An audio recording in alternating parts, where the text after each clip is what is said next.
দুর্নীতির দায়ে অভিযুক্ত পুলিশের সাবেক আইজিপি বেনজির আহমেদের পরিবারের সদস্যদের নামে থাকা প্রকৃত সম্পত্তিগুলোর রিসিভার নিয়োগের আদেশ দিয়েছেন আদালত। বৃহস্পতিবার ঢাকা মহানগর সিনিয়র স্পেশাল জজ মোহাম্মদ আসামজ জগলুল হোসেনের আদালত দুদকের আবেদনের পরিপ্রেক্ষিতে এই আদেশ দেন। দুদকের আইনজীবী মাহমুদ হোসেন জাহাঙ্গীর এ তথ্য নিশ্চিত করেন। প্রকৃত উল্লেখযোগ্য সম্পত্তির মধ্যে রয়েছে পুলিশের সাবেক মহাপরিদর্শক বেনজির আহমেদের পরিবারের সদস্যদের নামে থাকা 621 বিঘা সম্পত্তি ও 4টি ফ্ল্যাটের রিসিভার নিয়োগের আবেদন করেছে দুর্নীতি দমন কমিশন।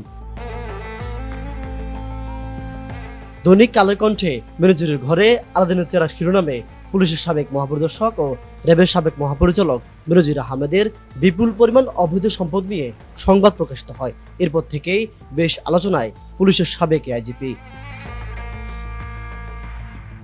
ক্ষমতার অপব্যবহার করে চাকরি জীবনে উপার্জিত অবৈধ অর্থের চেয়ে হাজার গুণ অর্থ সম্পদ গড়েছেন বেনজির। তার বিপুল সম্পদের মধ্যে রয়েছে গোপালগঞ্জের শাহাপুর ইউনিয়নে সাভান ইকো রিসোর্স নামের একটি অভিজাত দৃষ্টিনন্দন পর্যটন কেন্দ্র।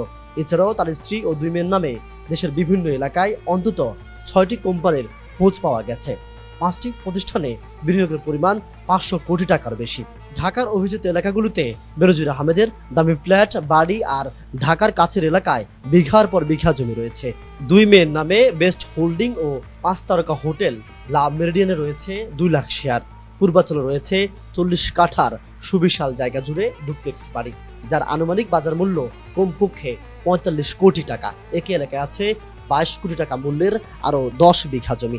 অথচ গত 34 বছর 7 মাসের দীর্ঘ চাকরি জীবনে বেনজির আহমেদ বেতন ভাতা বাবদ মোট আয় 1,84,89,200 টাকার মতো হওয়ার কথা।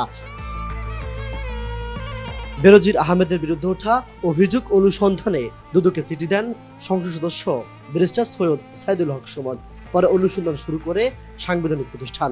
অনুসন্ধানকালে দুদক বেনজির আহমেদের সম্পত্তি ক্রয়ের আবেদন করলে আদালত তা মঞ্জুর করেন।